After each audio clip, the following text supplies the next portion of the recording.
룸서비스. 린다가 또다시 말순의 방문을 두드렸다. 천장 모서리에 검은 상자가 카메라 같다는 생각에 말순은 소름이 돋았다. 방문은 완전히 열리지 않았고 핸드폰도 지수가 가져가 버린 상황이었다. 마담, 투모로우 you will go to medical check today. 의료검진이요? 왜요? 말순의 목소리가 떨렸지만 아무도 제대로 답해주지 않았다. 오늘은 한 어머니가 겪은 충격적인 가족 배신 이야기를 들려드릴게요. 끝까지 들으시면 정말 놀라실 거예요. 이야기가 궁금하시다면 무료 기능인 구독을 눌러주세요. 그리고 어떤 결말을 예상하시는지 댓글로 남겨주세요. 말순은 오늘도 어김없이 오전 9시에 집을 나섰습니다. 봉천동 골목길을 천천히 걸어가며 동네 마트로 향하는 발걸음이 예전보다 무거워진 것 같았죠. 70평생을 이 동네에서 살아온 말순에게 이 골목길은 인생 그 자체였습니다. 젊은 시절 신혼집부터 시작해서 아이들 키우고 남편 보내고 이제는 혼자 남은 이 작은 집까지 모든 기억이 스며 있는 공간이었거든요. 골목을 걷다 보니 예전 기억들이 하나둘씩 떠올랐습니다. 지수가 초등학생이었을 때 학교에서 돌아와 이 길로 뛰어오던 모습, 중학생이 되어서는 친구들과 함께 웃으며 걸어오던 모습들이 말이죠. 그때는 매일 이 시간이면 지수를 기다리며 창가에 앉아 있곤 했는데 이제는 그런 기다림도 없는 조용한 하루가 되어버렸습니다. 마트 앞에 도착한 말순은 장바구니를 들고 들어가면서 머릿속으로 오늘 살 것들을 정리했습니다. 콩나물 한 봉지, 두부 한 모, 그리고 계란 10개들이 팩. 이것만 있으면 며칠은 든든하게 먹을 수 있을 거라고 생각하며 계산대로 향했죠. 콩나물을 집어들며 가격표를 유심히 살펴보던 말순의 눈에 2,000원이라는 숫자가 들어왔습니다. 예전 같으면 그냥 집었을 텐데 요즘은 이런 작은 돈도 아껴야 한다는 생각이 먼저 들더군요. 연금으로 받는 돈만으로는 생활이 빠듯했습니다. 전기세,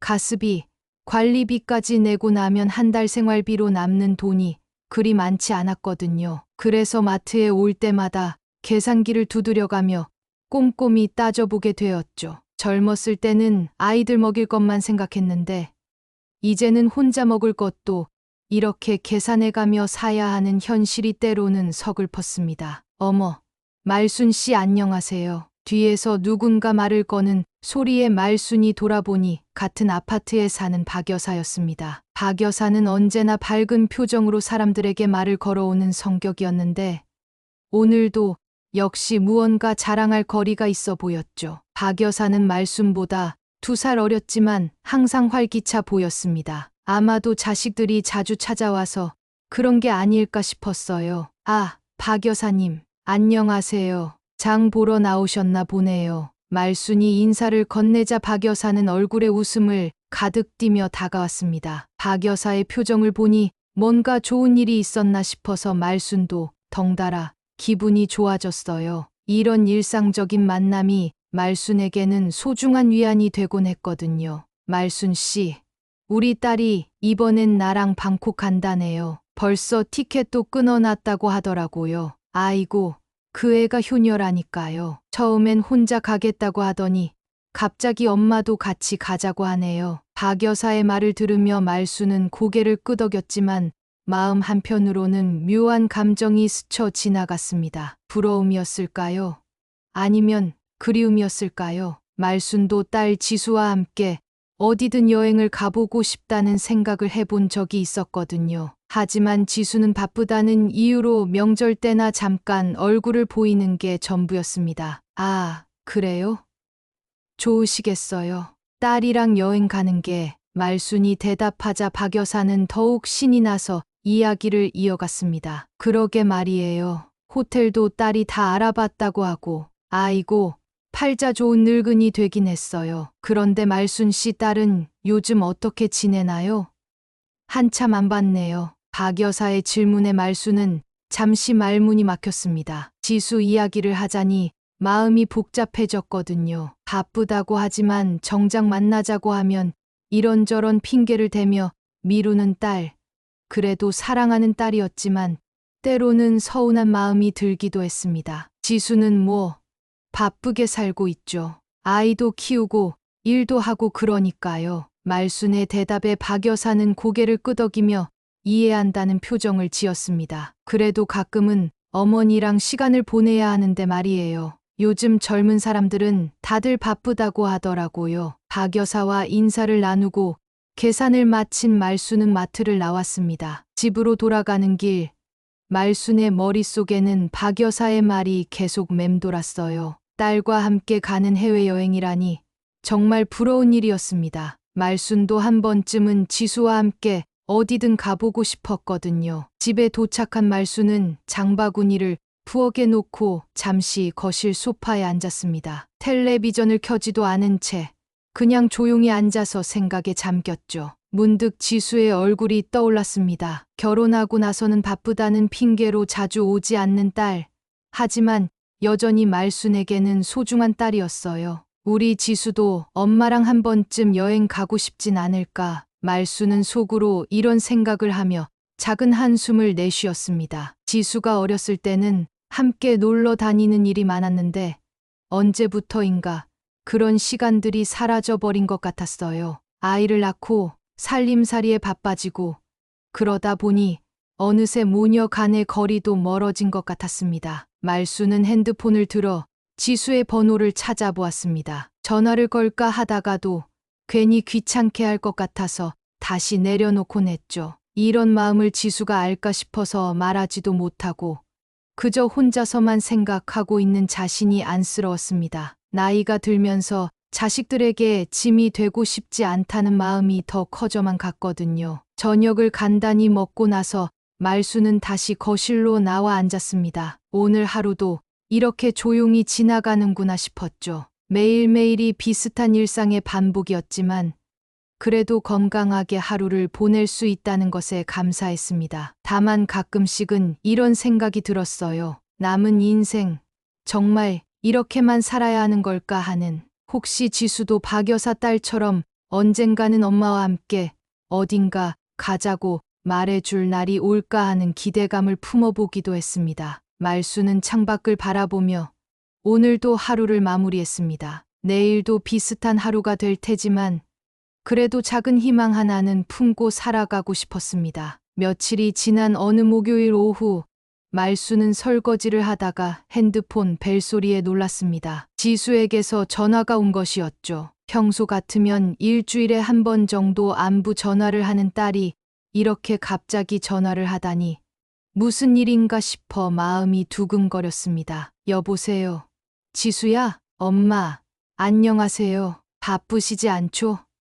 잠깐 이야기할 게 있어서요. 지수의 목소리가 평소보다 밝고 들뜬 것 같았습니다. 말순은 물기가 묻은 손을 앞치마에 닦으며 거실로 나와 앉았어요. 무슨 일이야?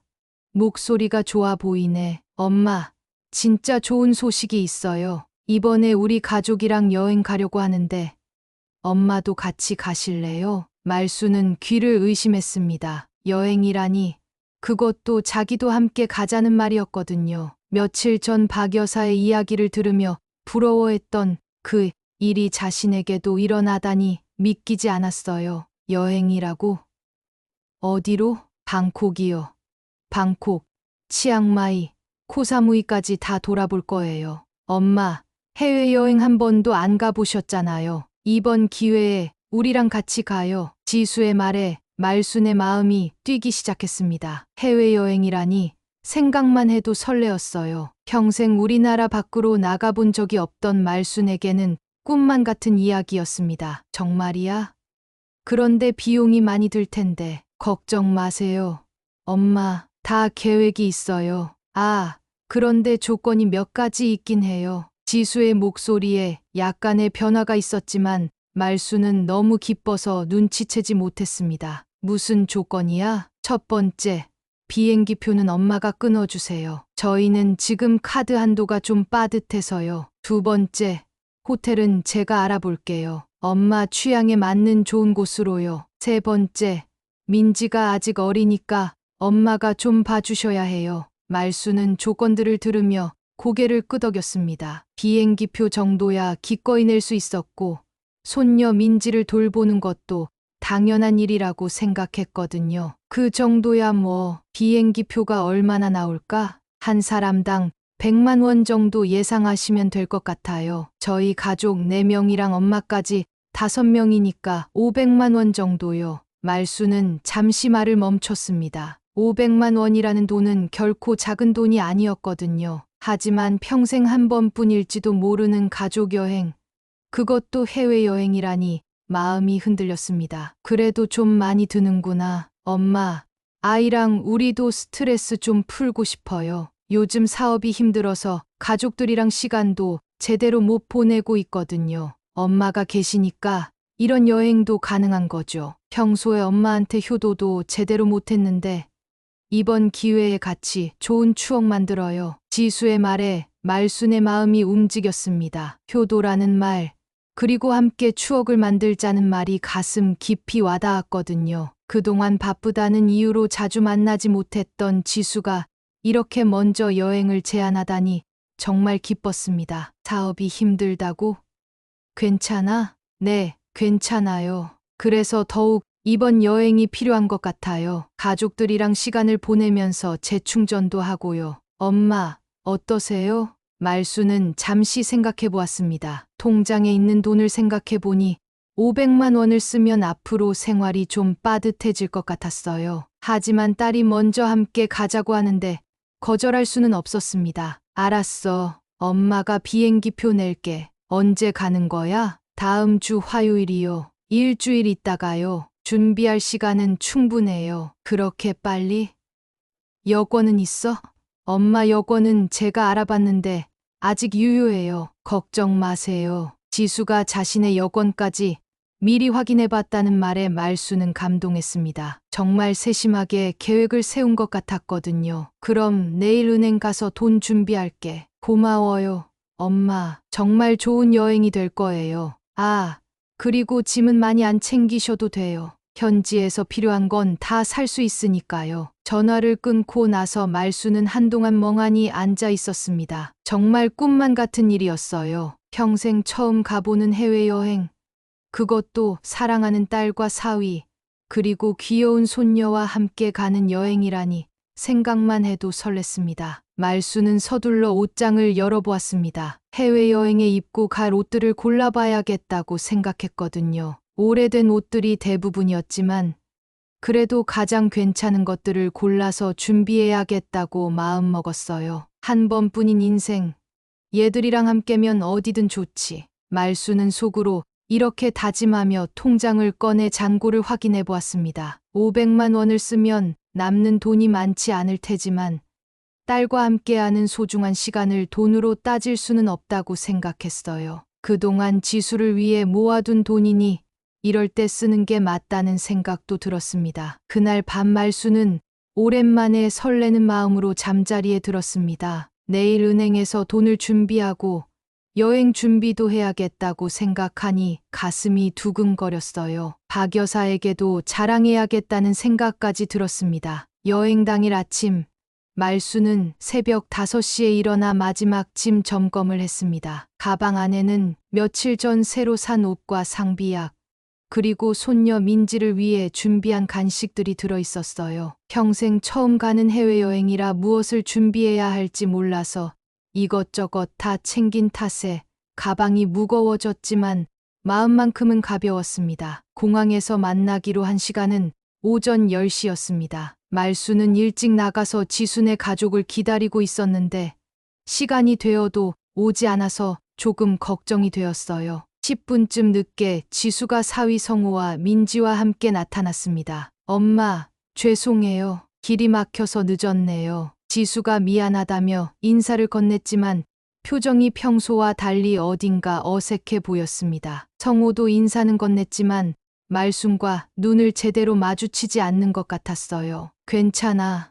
이제 왔으니 됐지. 민지야, 할머니한테 와. 말순이 손녀를 안으려고 하자 지수가 재빨리 말을 끊었습니다. 엄마, 체크인부터 먼저 해야 해요. 민지는 제가 데리고 있을게요. 말순은 조금 이상하다고 생각했지만 공항이 복잡하니 그럴 수도 있다고 여겼습니다. 체크인 카운터로 향하는 길에 지수가 말순을 조금 떨어진 곳에 앉혔습니다. 엄마, 여기서 잠깐 기다리세요. 체크인이 좀 복잡해서 저희가 먼저 처리하고 올게요. 나도 같이 가면 안 될까? 내 표잖아. 아니에요. 괜찮아요. 엄마는 여기서 편히 앉아 계세요. 금방 끝날 거예요. 지수의 말투가 평소보다 단호했습니다. 말수는 어쩔 수 없이 의자에 앉아서 기다렸어요. 그런데 체크인 카운터 쪽을 바라보니 지수네 가족과 함께 서양인 여성 한 명이 서 있는 것이 보였습니다. 그 여성은 키가 크고 금발이었는데 지수와 성우와 매우 친한 사이인 것처럼 보였어요. 특히 지수가 그 여성과 포옹을 하며 반갑게 인사하는 모습을 보고 말수는 의아했습니다. 지수가 언제부터 외국인 친구가 있었을까 싶었거든요. 한참 후에 지수가 돌아와서 말순의 손을 잡고 체크인 카운터로 데려갔습니다. 엄마, 이분은 린다라고 해요. 저희 여행 코디네이터예요. 린다라고 소개받은 여성이 말순에게 환한 웃음을 보이며 인사했습니다. 안녕하세요, 어머님. 즐거운 여행이 될 거예요. 린다의 한국말이 꽤 유창해서 말수는 조금 놀랐어요. 하지만 여행 코디네이터라고 하니 그런가 보다 했습니다. 체크인을 하는 동안 말순이 이상하게 느낀 것은 자신의 여권을 린다가 받아서 처리한다는 점이었습니다. 보통은 본인이 직접 하는 것 아닌가 싶었지만 지수가 괜찮다고 하니 그대로 맡겼어요. 엄마, 린다가 여행 전문가라서 모든 걸 대신 처리해 주세요. 편하시죠?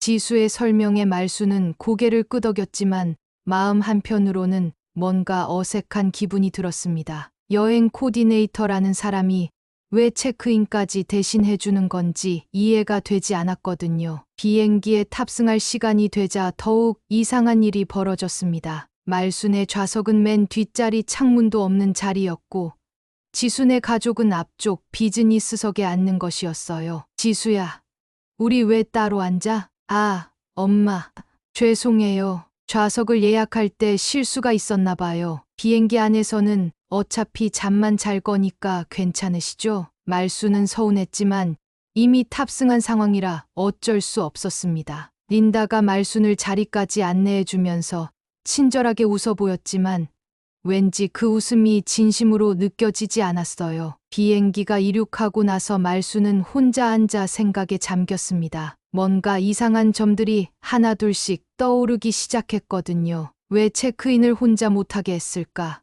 왜 린다라는 사람이 모든 걸 대신 처리했을까?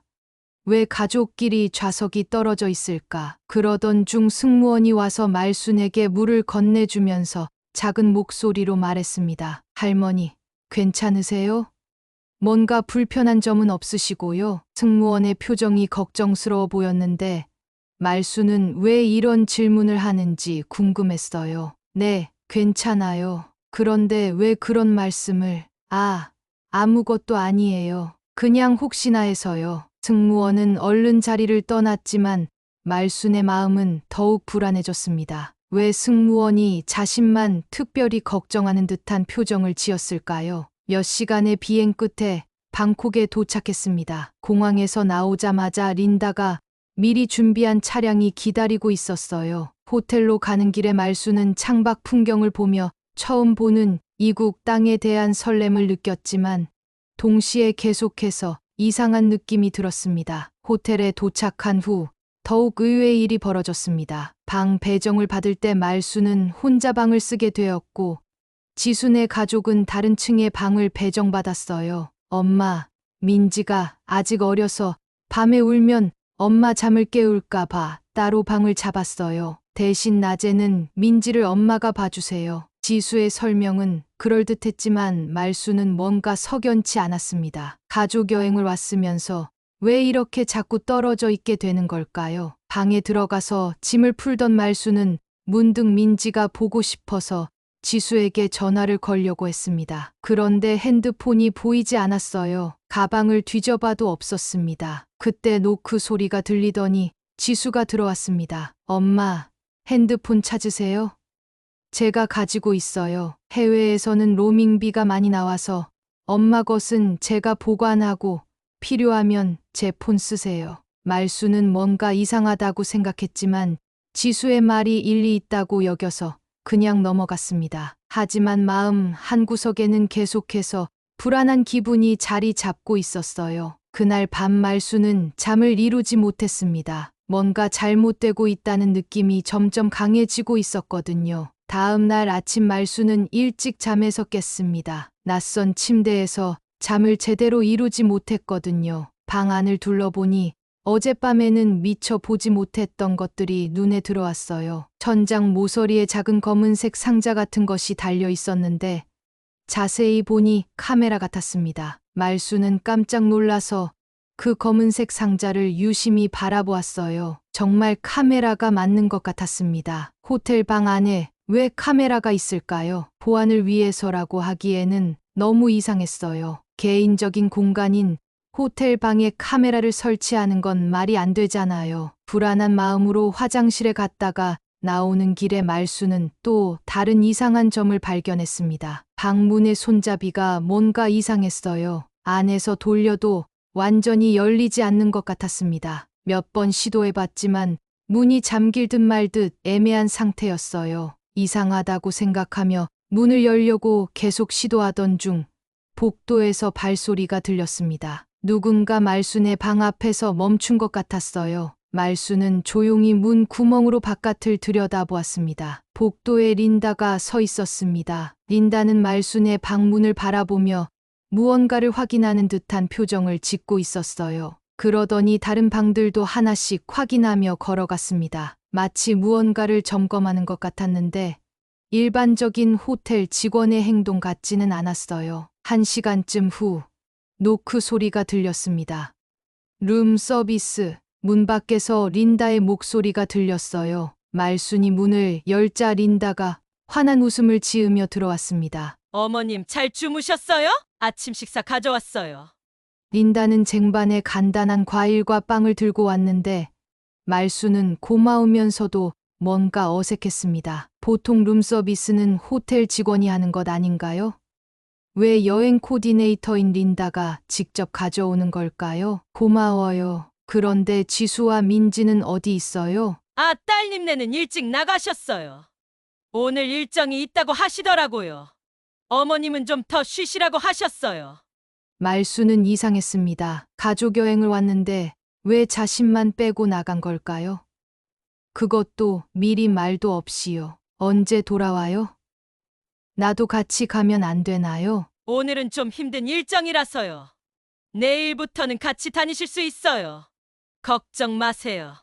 린다의 대답은 친절했지만 말수는 뭔가 납득이 되지 않았어요. 린다가 나간 후 말수는 혼자 아침을 먹으며 생각에 잠겼습니다. 어제부터 계속 이상한 일들이 벌어지고 있었거든요. 점심시간이 되어서도 지수에게서 연락이 없었습니다. 말수는 답답한 마음에 방을 나가려고 했는데 문이 제대로 열리지 않았어요. 손잡이를 아무리 돌려도 약간씩만 열리고 완전히 열리지 않았습니다. 한참을 씨름하다가 겨우 문을 열고 복도로 나온 말수는 엘리베이터를 타고 로비로 내려갔습니다. 호텔 직원에게 지순의 가족이 언제 나갔는지 물어보려고 했는데 직원들이 말순을 보는 눈빛이 이상했어요. 실례합니다. 우리 딸네 가족이 언제 나갔는지 아세요? 죄송하지만 투숙객 정보는 알려드릴 수 없습니다. 호텔 직원의 대답은 너무 딱딱했습니다. 가족인데도 알려줄 수 없다는 게 이상했어요.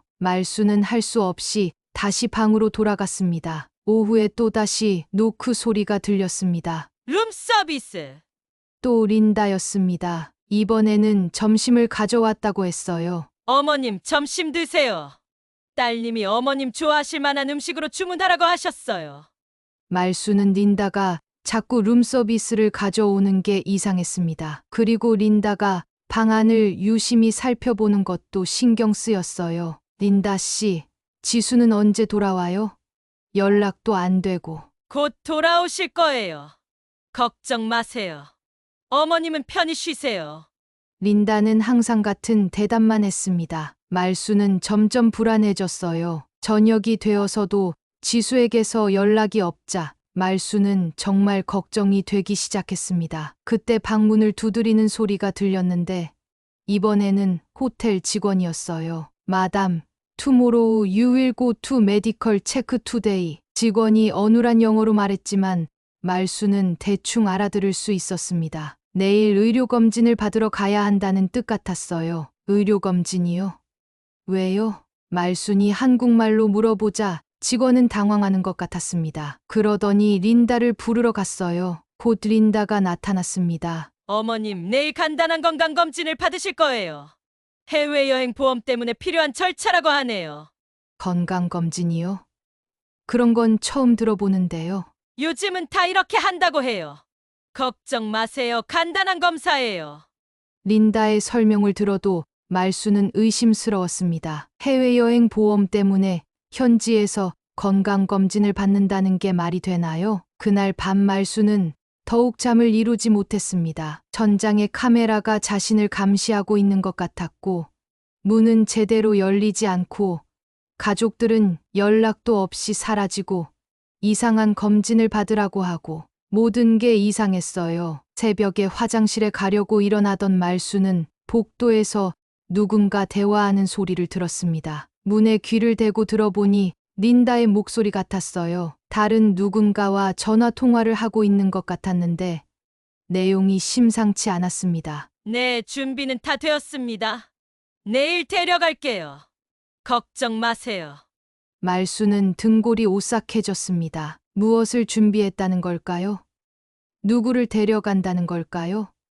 혹시 자신 이야기인가요? 이제 정말 뭔가 잘못되고 있다는 확신이 들었습니다. 말수는 어떻게든 이 상황에서 벗어나야 한다고 생각했어요. 다음 날 아침 일찍 린다가 말순의 방문을 두드렸습니다. 평소보다 표정이 딱딱해 보였고 뒤에는 처음 보는 남자 2명이 서 있었어요. 어머님, 건강검진 받으러 갈 시간이에요. 준비하세요. 말수는 가슴이 두근거렸습니다. 어젯밤들은 린다의 전화 통화가 자꾸 떠올랐거든요. 하지만 거부할 수 없는 분위기였어요. 지수는 어디 있어요? 같이 가면 안 될까요? 따님은 다른 일정이 있어요. 걱정 마세요. 금방 끝날 거예요. 린다의 말투가 평소와 달리 차갑게 느껴졌습니다. 말수는 어쩔 수 없이 가방을 챙기고 그들을 따라 나섰어요. 호텔 앞에는 검은색 승합차가 기다리고 있었습니다. 창문에는 짙은 선팅이 되어 있어서 안이 보이지 않았어요. 말순이 차에 타자마자 문이 잠겼고 린다는 앞자리에 앉았습니다. 어디로 가는 거예요? 말순이 물어봤지만 린다는 대답하지 않았어요. 차는 시내를 벗어나 점점 외딴 곳으로 향했습니다. 주변에는 건물들이 드문드문 있었고 사람들도 거의 보이지 않았어요. 1시간쯤 달린 후 차는 낡은 건물 앞에 멈췄습니다. 건물에는 간판도 없었고 병원 같아 보이지도 않았어요. 말수는 점점 무서워졌습니다. 여기가 병원인가요? 네, 들어가세요. 린다가 말순을 재촉했습니다. 건물 안으로 들어가니 복도가 어둡고 냄새도 이상했어요. 일반적인 병원과는 전혀 다른 분위기였습니다. 한 방으로 안내받은 말수는 의자에 앉으라는 지시를 받았어요. 곧 흰 가운을 입은 사람이 들어왔는데 의사 같지 않았습니다. 표정도 친절하지 않았고 말순과 눈도 마주치지 않았거든요. 팔 내밀어요. 그 사람이 말순의 팔에서 피를 뽑기 시작했습니다. 한 번이 아니라 여러 번, 여러 개의 시험관에 피를 받았어요. 말순은 왜 이렇게 많은 피를 뽑는지 이상했습니다. 왜 이렇게 많이 뽑아요? 말순이 물어봤지만 대답이 없었어요. 이어서 혈압을 재고 심장박동을 확인하고 눈을 들여다보고 입안도 확인했습니다. 마치 말순의 몸 상태를 세세히 점검하는 것 같았어요. 검사가 끝나고 다른 방으로 이동하라는 지시를 받았습니다. 그 방에는 책상이 하나 있었고 린다가 기다리고 있었어요. 책상 위에는 여러 장의 서류가 놓여 있었습니다. 어머님, 여기에 사인하세요. 린다가 서류를 가리키며 말했습니다. 말순이 서류를 보려고 하자 린다가 재빨리 가렸어요. 그냥 사인만 하시면 돼요. 보험 서류예요. 내용을 보고 싶어요. 뭔지 알아야 사인하죠. 말순이 주장하자 린다의 표정이 변했습니다. 빨리 하세요. 시간이 없어요. 린다의 목소리가 위협적으로 들렸어요. 말수는 겁이 났지만 모르는 서류에 사인할 수는 없다고 생각했습니다. 안 돼요. 내용을 모르는데 어떻게 사인해요? 그 순간 말수는 일부러 쓰러지는 척했습니다. 갑자기 어지럽다고 하며 의자에서 비틀거렸어요. 린다와 다른 사람들이 당황하는 사이 말수는 틈을 타서 문 쪽으로 이동했습니다. 화장실 좀 가야겠어요. 너무 어지러워요. 말순이 비틀거리며 화장실을 찾는다고 하자 린다가 따라 나섰어요. 하지만 복도에서 말순은 재빨리 다른 방향으로 몸을 돌렸습니다. 그때 충격적인 장면을 목격했습니다. 복도 끝 방에서 지수와 성우가 나오고 있었어요. 그런데 그들은 린다와 함께 돈 봉투를 주고받고 있었습니다. 말수는 숨을 죽이고 그 장면을 지켜봤어요. 지수가 린다에게 두꺼운 봉투를 건네주고 린다는 그것을 받아 확인한 후 고개를 끄덕였습니다. 성우도 옆에서 뭔가 문서를 주고받고 있었어요. 좋아요. 계획대로 진행하죠. 린다의 말이 복도까지 들렸습니다. 말수는 믿을 수 없었어요. 지수가 린다와 무슨 거래를 하고 있는 거죠? 그때 지수가 고개를 돌리더니 말순과 눈이 마주쳤습니다. 지수의 얼굴이 순간 굳어졌어요. 지수야? 너 이게 무슨 짓이야? 말순이 다가가려고 하자 지수가 당황한 표정으로 뒤로 물러섰습니다. 엄마, 이게 아니에요. 오해예요. 무슨 오해야? 내가 다 봤는데. 말순의 목소리가 떨렸습니다. 린다가 재빨리 다가와서 말순의 팔을 잡았어요. 어머님, 돌아가세요. 오해가 있는 것 같네요. 나요. 내 딸이 뭘 하고 있는 건지 알고 싶어요. 말순이 소리를 지르자 주변이 소란스러워졌습니다. 그 순간 말순은 온 힘을 다해 린다의 손을 뿌리치고 출구 쪽으로 뛰었어요. 도와주세요.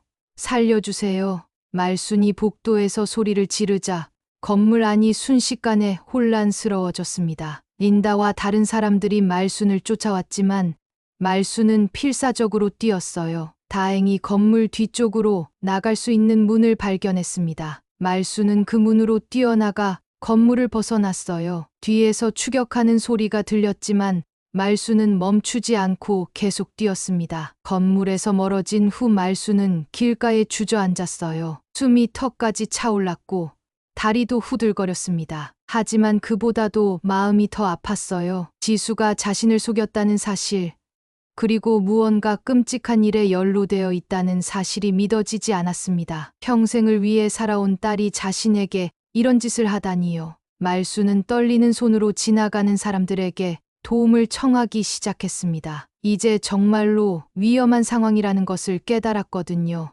말수는 길거리에서 지나가는 사람들에게 필사적으로 도움을 청했습니다. 하지만 언어가 통하지 않아서 사람들은 그냥 지나쳐갔어요. 한국말로 소리를 질러봐도 아무도 알아듣지 못했습니다. 한참을 헤매던 중 다행히 한국인 관광객 무리를 발견했어요. 말수는 비틀거리며 그들에게 다가갔습니다. 도와주세요. 제발 도와주세요. 관광객들이 깜짝 놀라며 말순을 둘러쌌어요. 말순의 모습이 너무 처참해 보였거든요. 옷은 더럽혀져 있었고 얼굴은 창백했으며 온몸이 떨리고 있었습니다. 할머니, 무슨 일이세요? 괜찮으세요? 젊은 여성이 말순을 부축하며 물어봤어요. 말순은 눈물을 흘리며 상황을 설명하려고 했지만 너무 복잡해서 어디서부터 말해야 할지 몰랐습니다. 제 딸이 저를 이상한 곳에 데려가서. 말순이 중얼거리자 관광객들은 서로 눈을 마주쳤어요. 뭔가 심각한 상황인 것 같았거든요. 일단 안전한 곳으로 가요. 경찰서나 대사관에 신고해야겠어요. 그들의 도움으로 말순은 택시를 타고 한국 대사관으로 향할 수 있었습니다. 택시 안에서 말순은 계속 뒤를 돌아보며 혹시 린다나 그 일당들이 따라오지 않는지 확인했어요. 한국 대사관에 도착한 말순은 영사에게 상황을 자세히 설명했습니다. 처음에는 영사도 믿기 어려워했지만 말순이 기억하는 건물의 위치와 린다의 인적사항을 말하자 심각하게 받아들였어요. 할머니, 이건 국제 범죄 조직과 관련된 것 같습니다. 즉시 현지 경찰에 신고하겠습니다. 영사의 말에 말수는 안도했지만 동시에 더욱 무서워졌어요. 국제 범죄 조직이라니.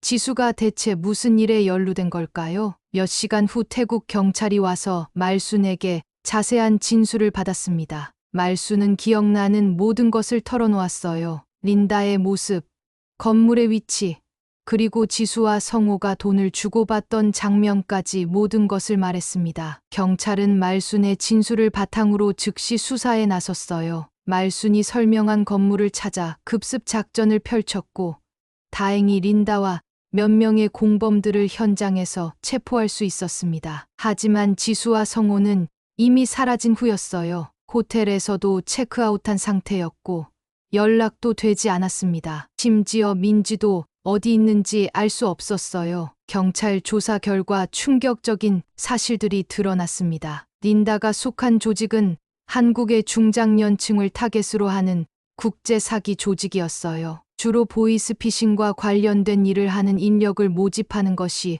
주요 업무였습니다. 할머니를 보이스피싱 조직의 한국 내 연락책으로 이용하려던 것 같습니다. 나이가 많으시니까 의심받지 않을 거라고 생각했나 봐요. 경찰의 설명에 말수는 충격을 받았어요. 자신이 범죄에 이용될 뻔했다는 사실도 충격이었지만 그보다도 딸이 이런 일에 직접 관여했다는 게 믿어지지 않았습니다. 더 무서운 사실도 있었어요. 린다가 체포되면서 나온 이야기로는 말순 같은 노인들을 대상으로 불법 의료 실험을 한다는 소문도 있었다는 거였어요. 물론 확실하지는 않았지만 말순이 받았던 과도한 혈액 검사를 생각하면 소름이 돋았습니다. 다행히 할머니가 빨리 탈출하셔서 큰일은 안 당하셨네요. 정말 위험한 상황이었어요. 경찰의 말에 말순은 뒤늦게 무서움을 느꼈어요. 만약 그때 탈출하지 못했다면 어떻게 되었을까 생각하니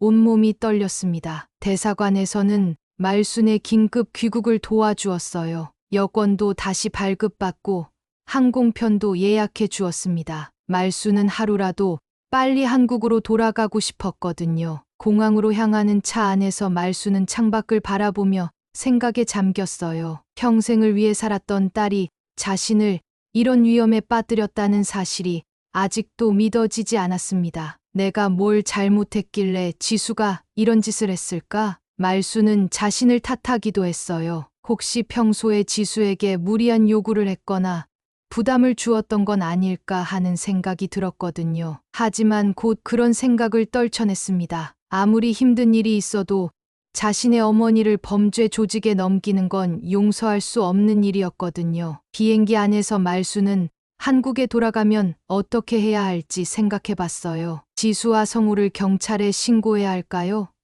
하지만 그러면 민지는 어떻게 될까요?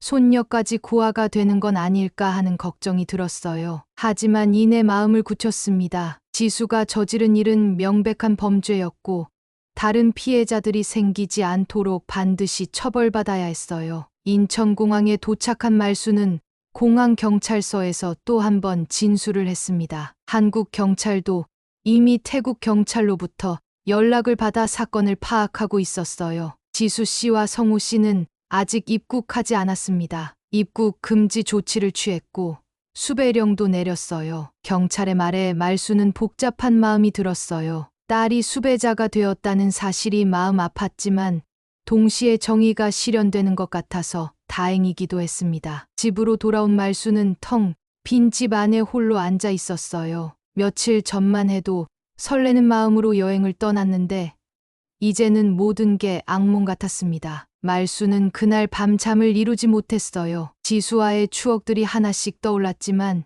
이제는 그 모든 것들이 진짜였는지 의심스러웠습니다. 귀국한 지 일주일이 지난 어느 날 말수는 인천공항에서 연락을 받았습니다. 지수와 성호 그리고 민지가 한국에 들어왔다는 연락이었어요. 경찰에서는 공항에서 체포할 예정이라고 했지만 말수는 복잡한 마음이 들었습니다. 할머니, 공항에 나오실 필요는 없어요. 저희가 처리하겠습니다. 경찰의 말에도 불구하고 말수는 공항으로 향했어요. 지수를 직접 만나서 왜 그런 짓을 했는지 물어보고 싶었거든요. 평생을 함께 살아온 딸인데 마지막 한 번은 대화를 나눠봐야 한다는 생각이 들었습니다. 공항 도착 로비에서 기다리던 말수는 멀리서 지순의 가족이 나오는 모습을 보았어요. 지수는 민지의 손을 잡고 있었고 성호는 캐리어를 끌고 있었습니다. 언뜻 보기에는 평범한 가족 여행을 마치고 돌아온 것처럼 보였어요. 하지만 말순의 눈에는 그들의 표정이 다르게 보였습니다. 지수의 얼굴에는 긴장감이 가득했고 성호는 계속 주변을 두리번거리고 있었어요. 민지만 모든 상황을 모른 채 천진난만하게 웃고 있었습니다. 경찰들이 지수와 성호에게 다가가려는 순간 말순이 앞으로 나섰어요. 지수와 눈이 마주쳤는데 지수의 얼굴이 순간 굳어졌습니다. 엄마, 지수가 놀란 표정으로 말순을 바라봤어요. 마치 유령을 본 것처럼 창백해진 얼굴이었습니다. 지수야, 말순이 차분하게 말했지만 목소리는 떨리고 있었어요. 며칠 전까지만 해도 사랑하는 딸이었는데 이제는 어떤 마음으로 바라봐야 할지 모르겠었습니다. 엄마, 저기 설명할 게 있어요. 지수가 다가오려고 했지만 말수는 한 걸음 뒤로 물러섰어요. 설명할 게 뭐가 있어? 내가 다 봤는데. 말순의 목소리에는 분노와 슬픔이 섞여 있었습니다. 지수는 당황한 표정으로 주변을 둘러봤는데 이미 경찰들이 포위하고 있는 상황이었어요. 엄마, 정말 오해예요. 저희는 그냥 오해라고?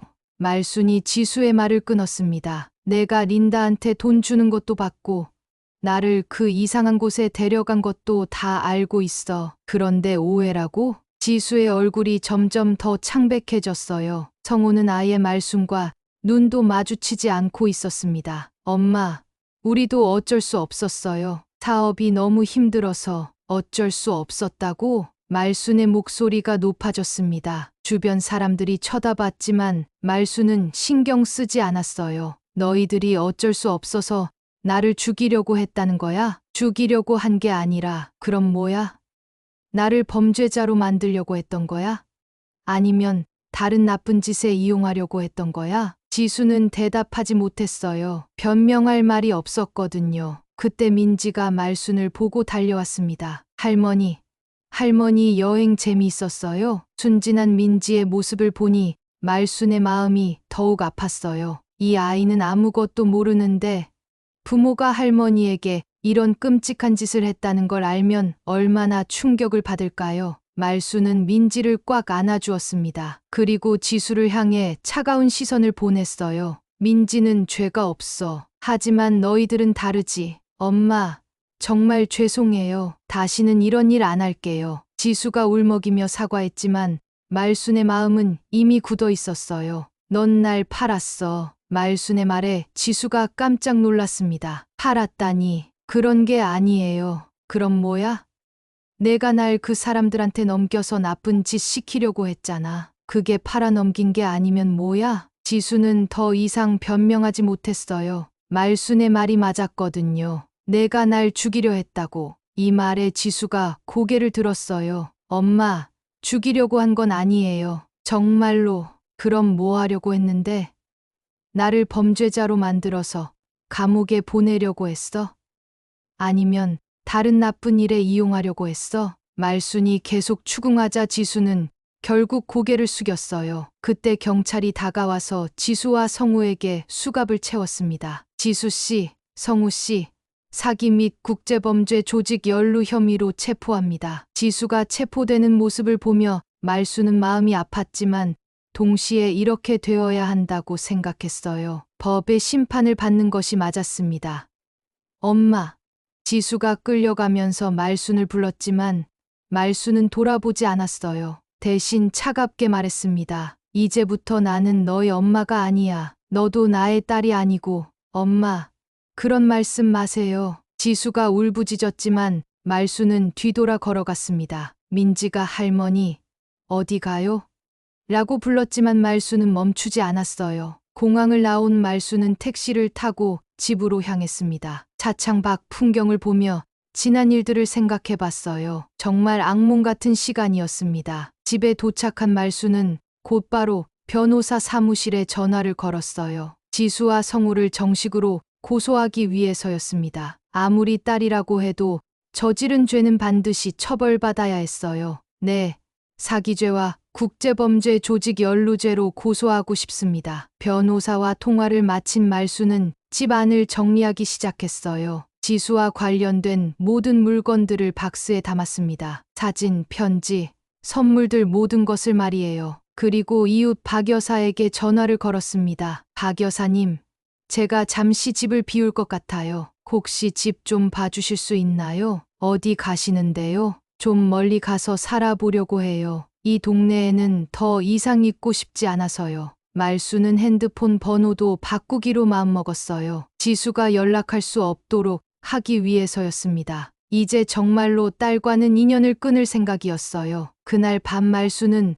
오랜만에 깊게 잠들었습니다. 마음은 아팠지만 더 이상 두려워하지 않아도 된다는 안도감이 들었거든요. 몇 달이 지난 가을, 말수는 경북 안동의 한적한 시골 마을에 자리 잡고 있었습니다. 이곳은 시니어 전원생활센터라고 불리는 곳으로 말순과 비슷한 상황을 겪은 노인들이 모여 살고 있는 공동체였어요. 말순이 이곳을 알게 된 것은 재판 과정에서였습니다. 지수와 성우의 재판이 진행되는 동안 검찰에서 소개해준 피해자 지원 단체를 통해서였죠. 이곳에는 자식들에게 버림받거나 속임당한 노인들, 그리고 다양한 이유로 새로운 시작을 원하는 사람들이 함께 살고 있었습니다. 말순 씨, 오늘 독서 모임 참석하시죠?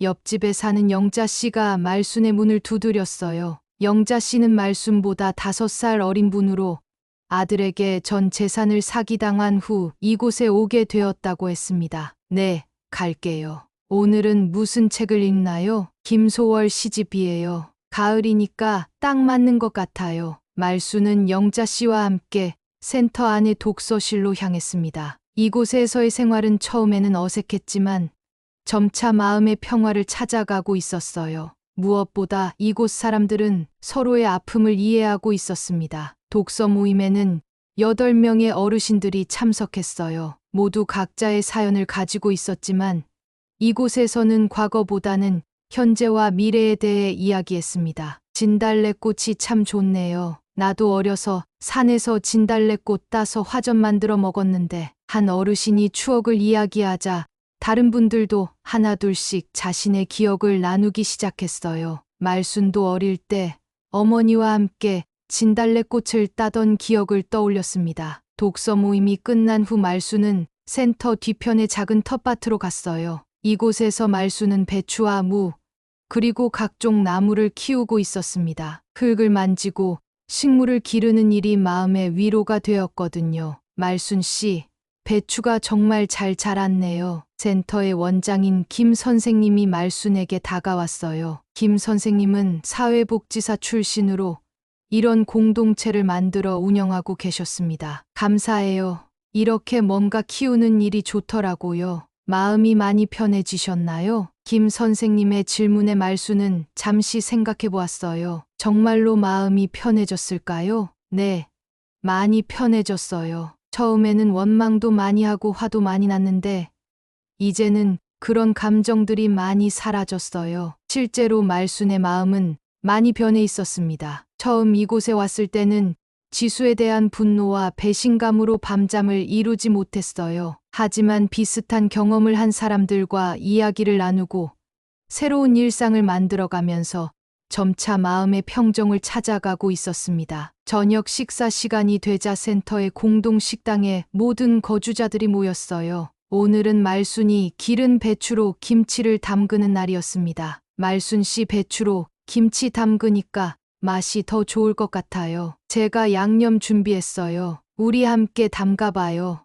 모두가 함께 김치를 담그는 모습을 보며 말수는 따뜻한 기분이 들었어요. 이런 게 진짜 가족이 아닐까 하는 생각이 들었습니다. 서로를 진심으로 아끼고 도움을 주고받으며 함께 기쁨을 나누는 것 말이에요. 김치를 담그면서 영자 씨가 말순에게 물어봤어요. 말순 씨, 딸한테서 연락 온 적 있어요? 말순은 고개를 저었습니다. 번호를 바꾸고 주소도 알리지 않았으니 연락이 올 수도 없었어요. 그리고 연락이 온다고 해도 받을 생각이 없었습니다. 없어요. 그리고 앞으로도 연락 안 할 거예요. 그래도 혈육인데 손녀도 있고. 영자 씨의 말에 말순의 표정이 잠시 어두워졌어요. 민지 생각을 하면 아직도 마음이 아팠거든요. 하지만 이내 다시 밝은 표정을 지었습니다. 가족이란 건 나를 사람으로 대해주는 사람이 하는 짓이에요. 혈육이라고 해서 무조건 가족은 아니죠. 말순의 말에 다른 어르신들도 고개를 끄덕였어요. 모두 비슷한 경험을 한 사람들이었거든요. 김치를 다 담그고 난 후 말순은 자신의 방으로 돌아가 일기를 썼습니다. 이곳에 온 후부터 매일 일기를 쓰는 습관을 만들었어요. 오늘은 모두와 함께 김치를 담갔다. 내가 기른 배추로 만든 김치라서 더욱 뿌듯했다. 이곳 사람들과 함께 있으면 진짜 가족 같은 느낌이 든다. 서로 아끼고 돌봐주는 모습이 정말 따뜻하다. 일기를 쓰면서 말순은 지난 몇 달을 되돌아봤어요. 처음에는 모든 게 절망적으로 느껴졌는데 이제는 새로운 희망을 품게 되었습니다. 다음 날 아침 말순은 일찍 일어나 산책을 나갔어요. 센터 주변의 산책로를 걷는 것이 하루를 시작하는 일과가 되었거든요. 가을 단풍이 곱게 물든 길을 걸으며 말순은 깊게 숨을 들이마셨습니다. 산책 중에 만난 동네 할머니가 말순에게 인사를 건넸어요. 어르신, 얼굴이 많이 좋아지셨네요. 처음 오셨을 때랑 완전히 달라요. 그래요? 저도 기분이 많이 좋아졌어요. 정말로 말순의 얼굴에는 생기가 돌아와 있었어요. 처음 이곳에 왔을 때의 상처받고 지친 모습은 찾아볼 수 없었습니다. 센터로 돌아온 말순은 오늘의 계획을 세웠어요. 오전에는 텃밭 일을 하고 오후에는 동네 보육원에서 봉사활동을 할 예정이었습니다. 이곳에 온 후 말순은 다양한 봉사활동에 참여하게 되었어요. 다른 사람을 도우면서 자신도 치유받는 기분이었거든요. 보육원에서 아이들과 함께 시간을 보내며 말순은 민지를 생각했어요. 아직도 손녀에 대한 그리움은 남아 있었지만 이제는 원망보다는 축복의 마음으로 생각할 수 있게 되었습니다. 민지야, 할머니는 잘 살고 있단다. 너도 건강하게 잘 자라길 바라. 저녁이 되어 센터로 돌아온 말순은 공동 거실에서 다른 어르신들과 함께 텔레비전을 시청했어요. 뉴스에서는 노인